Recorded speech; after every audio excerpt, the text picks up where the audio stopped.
Hello, hello, hello, and welcome back to my channel, guys. Welcome back to my channel. Today, I like to just jump right on into it. I hope you guys are all doing well.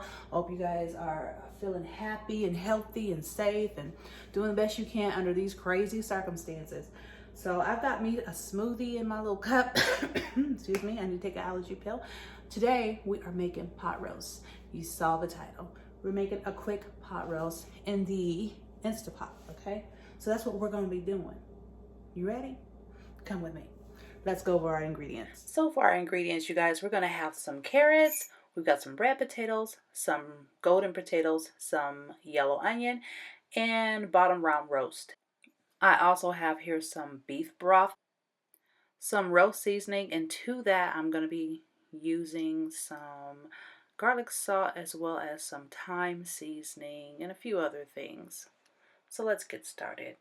Okay, and so that is our ingredients. So what I'm going to do is I'm going to chop up everything and get it ready. So we're going to do that. And in the meantime, I've got this on saute because I want to kind of brown the roast on both sides before, moving on to the next step. So we're going to do that first and then we'll move on. We need to season it. Okay, so here's our pot right here. Look how small that might set up. I'm gonna go ahead and sprinkle a little salt, just a little bit. And then I'm gonna go ahead and add that. And then I've got one more that I'm gonna do, and then I'm gonna add that, and then your pot. Now remember, I just have some olive oil in there. I'll be making some rice to go with this, some vegetables. Okay, so that's that. We're going to do it one more time. Remember, this portion of the device, I just roughly chopped the onion in 4 quarters. Throw it in there. You can see it. You guys see that? All right. Let's just add that to it. I'm going to need this soup. I've got onion all over the floor right now, I'm sure.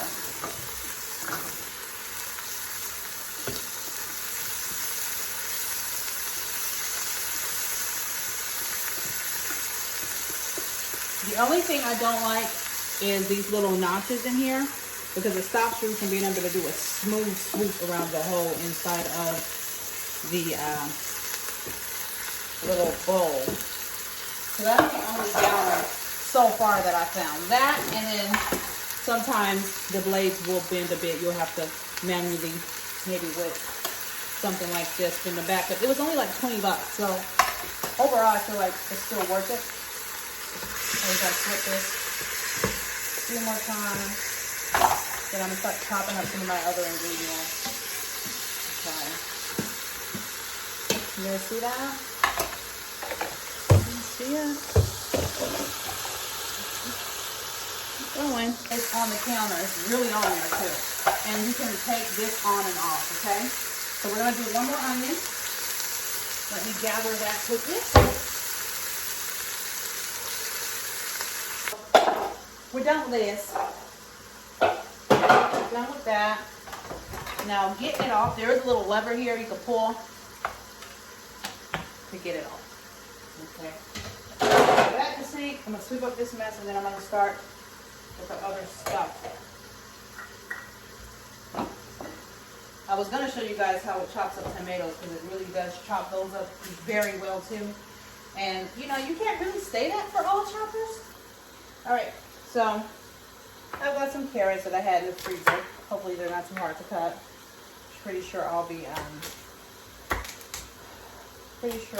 sweeping again after cutting these. Okay, just a rough cut, nothing extra special, about ½ inch. Okay, and I'm just going right on in there.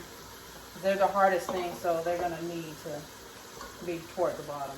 So that's how you layer stuff when you're cooking. You want to layer stuff according to what is the hardest at the bottom, aside from the meat. We know to put the meat at the bottom, but everything else you kind of want to make sure you don't put the softest vegetable and or whatever at the bottom, because it's going to cook way too fast and probably be soggy, and it's not going to taste right. Okay, so you want the more dense foods at the bottom. No, I'm no Instapot guru, but this is just from personal experience with things like this. Okay, so it's sauteing up pretty well. Pretty well.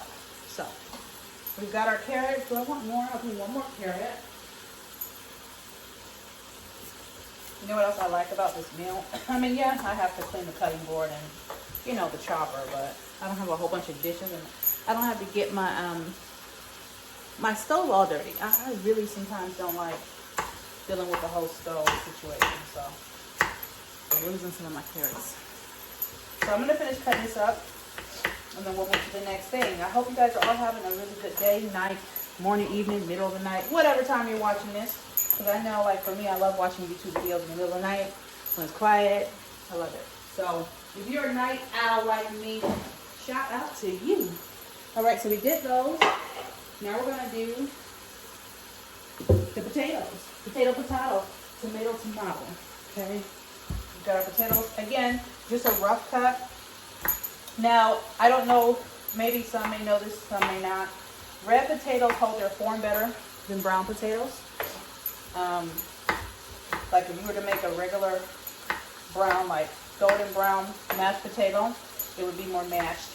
Okay, so if you're ever trying to make a stew or something and you kind of want your potato to hold its form, I would suggest using a red tomato.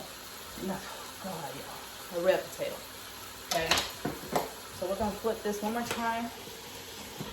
We're just kind of sauteing it all over before we you know, do what we're gonna do to it. So I'm gonna finish cutting up these tomatoes. Why do I want to say tomatoes so bad? Potatoes. I am gonna put a few brown ones on it because I'm kind of out of red ones. I don't have a lot. They haven't grown in my garden yet. So I'm gonna add some of the brown to make. I'm blaming y'all. Y'all keep letting me say tomatoes. You know what I'm talking about.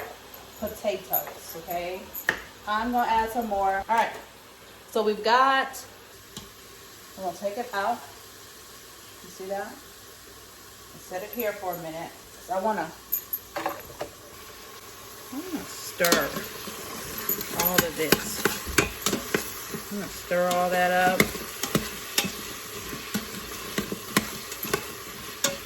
Get all that mixed in, and then we're gonna pour our broth, okay? So chicken broth we're using. Lord Jesus, sorry, beef broth we're using. And yeah, good. So that's in there. We're placing it back in.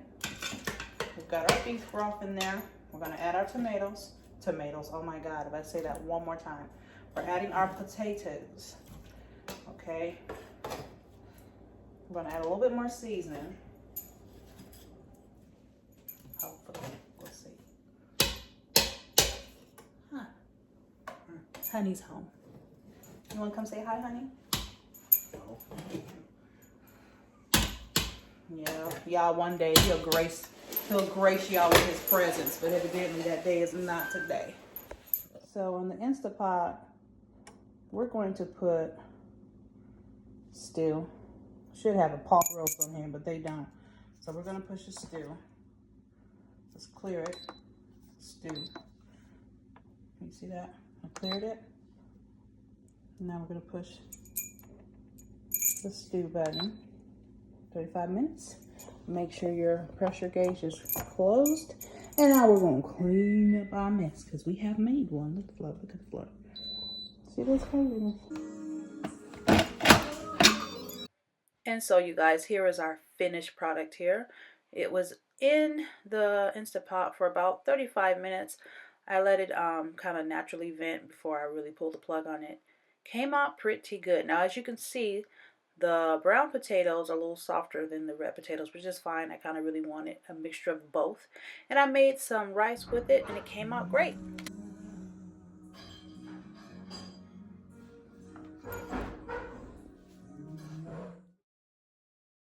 So I want to thank you all for joining me. It is bedtime now. The kids are in bed, and I got to clean the kitchen and have a few more things I have to do around this house before I turn in. But I just wanted to thank you guys for hanging out with me today.